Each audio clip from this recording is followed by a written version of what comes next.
In this module, I will explain how I will implement course corrections in response to a generic scenario. Over the course of this video, I will explain how I will attempt to use Chickering and Gamson's 7 rules as the toolkit to make sure all learners in my course are successful. In this hypothetical scenario, I have already tried to anticipate some potential issues by analyzing students. Prior to implementation, I made sure students were grouped accordingly and given material that was appropriate to their reading levels.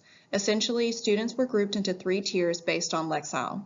This would also make the instructor aware of who may need more direct instruction and who can navigate their own learning.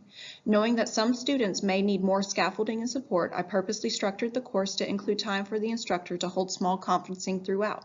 This built-in time is crucial in any learning module structure. Without the built-in time for conferencing and correction, some students may never get the support they need, leaving them to flounder and tread water.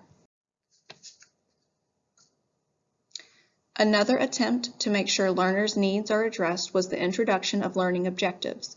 Using this pre-assessment strategy, I was able to pinpoint a few students I would need to keep a close eye on. Students who had no understanding or some understanding of the standard would need to be monitored throughout the learning module to make sure understanding is evident. The course has been introduced, groups have been established, and the work has begun. Enter our generic scenario. Students are in small groups having structured academic discourse. As I am circulating and checking for qualitative data leading to understanding, I notice 2 students are eerily silent. While their group members are actively talking, their heads are down and they are hoping to go unnoticed. After students complete their discourse, they then take a quiz. I analyze this quantitative data to look for trends and to find gaps in learning. Predictably, my 2 learners who have not been participating have failing quiz scores. It is my responsibility to make sure these students are given every chance to master these standards, so I look to Chickering and Gamson to help right this ship. Chickering and Gamson outline 7 rules that act as a guide to best practices in regard to analyzing the situation. In the following slides, I will outline how I intend to use most of these principles in order to help my students. First, and most importantly, I would make sure to have a private conversation with the students, preferably in person, but if that is not a viable option, I would instead send an email. As the instructor, I would assume faults on my design first, and then after determining the root cause, reaffirm high expectations and offer support as needed. A hypothetical conversation would go as follows. Morning, Lizzie. How are you doing today? Fine. I wanted to check in. As I was walking around, I noticed you did not have much to say about the article you were assigned. I was wondering why you were not participating. Here, there could be a myriad of responses from the student, but I want to assume it is a fault of course design. Lizzie may outline for me that the reading was very challenging for her, so she was not able to comprehend it. She may also indicate that she had no background knowledge of the Holocaust, so she had no idea what the article was talking about, in which I would respond, yes, there's so much information about the Holocaust. It is a huge subject with a lot of history. The article is also meant to be a bit challenging to read, but I want to make sure you understand it, so let me show you a few tricks. After having a similar conversation with the other struggling student, Timothy, I determined my course of action. I would provide Lizzie and Timothy with a few short videos from Vocabulary and TED Ed that explain the basic background info of the Holocaust.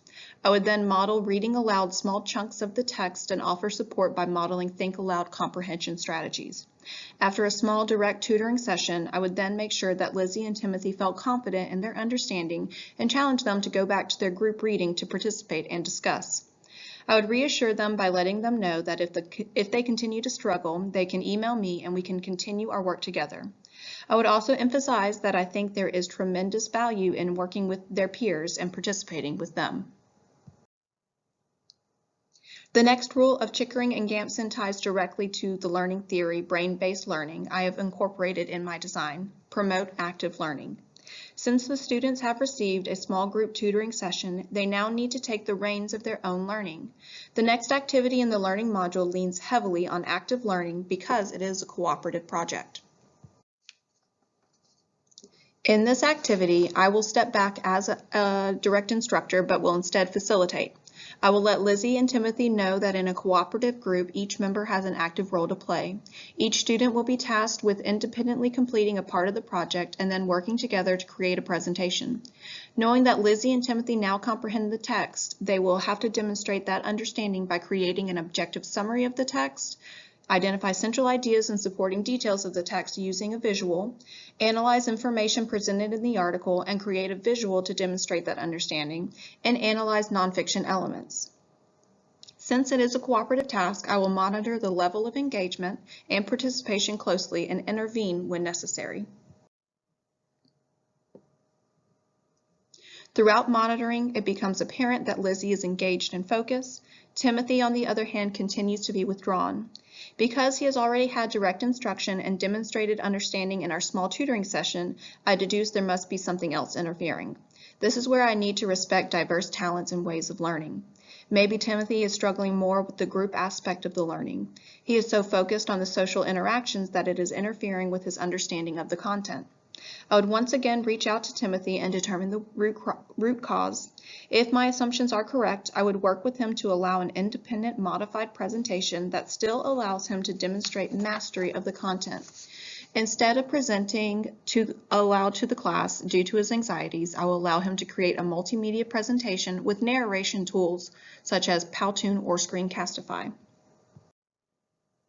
The learning module is coming to an end and a final summative assessment is administered. Hopefully Lizzie and Timothy's results have improved. I will elicit student feedback and I will closely read Lizzie and Timothy's feedback on instruction to make modifications and considerations for learners like them in the future.